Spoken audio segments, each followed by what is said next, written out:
Have you ever walked into a place, like maybe your own house or the office, and it just feels off, Mm-hmm. heavy maybe? Mm-hmm. Oh. Or, after you've gone through something tough, and that feeling just seems to hang around. Yeah, like it's not just in your head, but it's actually in the room. Exactly. Like it's sticking to the curtains or your clothes or, Mm. or even just you. Right. Well, that's precisely what our source material is getting into this time. This whole idea that negative or stagnant energy can actually sort of linger. In spaces and on people. Yeah, exactly. It suggests this energy isn't just like an abstract thought, it can attach itself to physical things, Furniture, the clothes. whole atmosphere of a place, after something intense happened there. Okay. So our mission for this deep dive then is to look at the practical tips from the source. Mhm. How can you actually, clear out that crappy feeling? Shake off that heavy energy. Yeah, from your home, your workspace, and importantly from yourself too. And what's useful is the source gives a whole range of ways to do this. Some are definitely focused on the physical space. Like the room itself. And others you can use more for your own personal energy field. It covers quite a bit from really tangible stuff to more, let's say, energetic approaches. Okay, let's get into it. One of the first things, pretty straightforward, is basically go green. Right, plants. They're positioned as these like natural energy filters. Okay? The source suggests trying to get at least one plant in each room you spend a lot of time in. It even specifically mentioned putting one on your nightstand. Really? For nighttime energy. Yeah, claiming it makes a noticeable difference to the energy around you while you sleep. Interesting.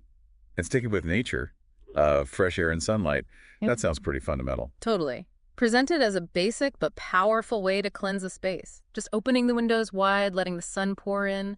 Simple way to shift the whole vibe. Makes sense. Yeah. Okay, shifting gears a bit.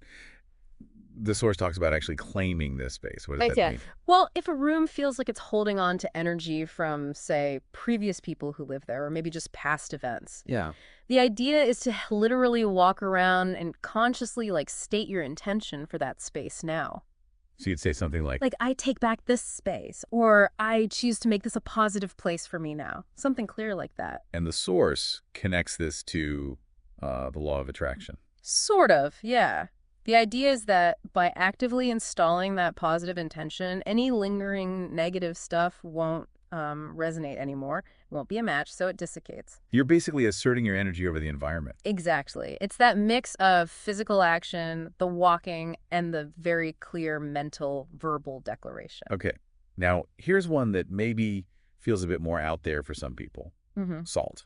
Ah, yes. Salt gets a lot of attention. Yeah. It's described as having this incredible natural ability to absorb, denser or negative energy. And how do you use it in the space? Couple ways. One is sprinkling fine-grained salt on the carpet. You leave it for about an hour. And then just vacuum. Yep. Vacuum it up, and the idea is you're taking the absorbed energy with it. Oh, okay. Any other ways? Also, placing small bowls of salt in the corners of a room for a few hours, then getting rid of it. And what about for like personal clearing? Oh, yeah. Strongly recommends a salt bath, 2 cups of sea salt in the tub. It's described as both really grounding and cleansing for your own energy field. Grounding. Okay. I can see that. Moving on.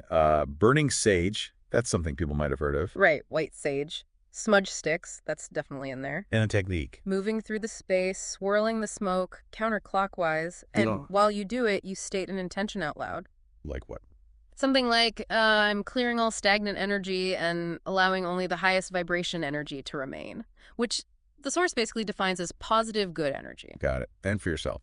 Gently swirling the smoke around your body, feet up to your head. Supposedly really good for clearing bad juju, as the source puts it. Bad juju, right? Okay. Another one mentioned is using room sprays. Yeah, but specifically ones with pure essential oils known for clearing energy. Any specific oils? It names rose, lavender, frankincense, and patchouli as being particularly good. You can mist the room. Or yourself. Or yourself, yeah. Just a gentle mist for a quick personal energy refresh. Okay. And finally, sound. Music. Yes, the power of sound, specifically high frequency or high vibration music. We all know music affects mood. Absolutely. And the source suggests playing this kind of music can really shift the energy in a space too. It's presented as a kind of simple, almost passive way to just uplift the atmosphere. Okay, wow. So quite a range there. Definitely. We've covered plants, Fresh air, salt sprinkling, bowls, bath. Actively claiming your space with intention. Right. Then sage smudging, essential oil sprays, and high vibe music. It's a mix of really hands-on things and more energetic practices, all aimed at tackling that lingering negative feeling. Tools for your space and for you.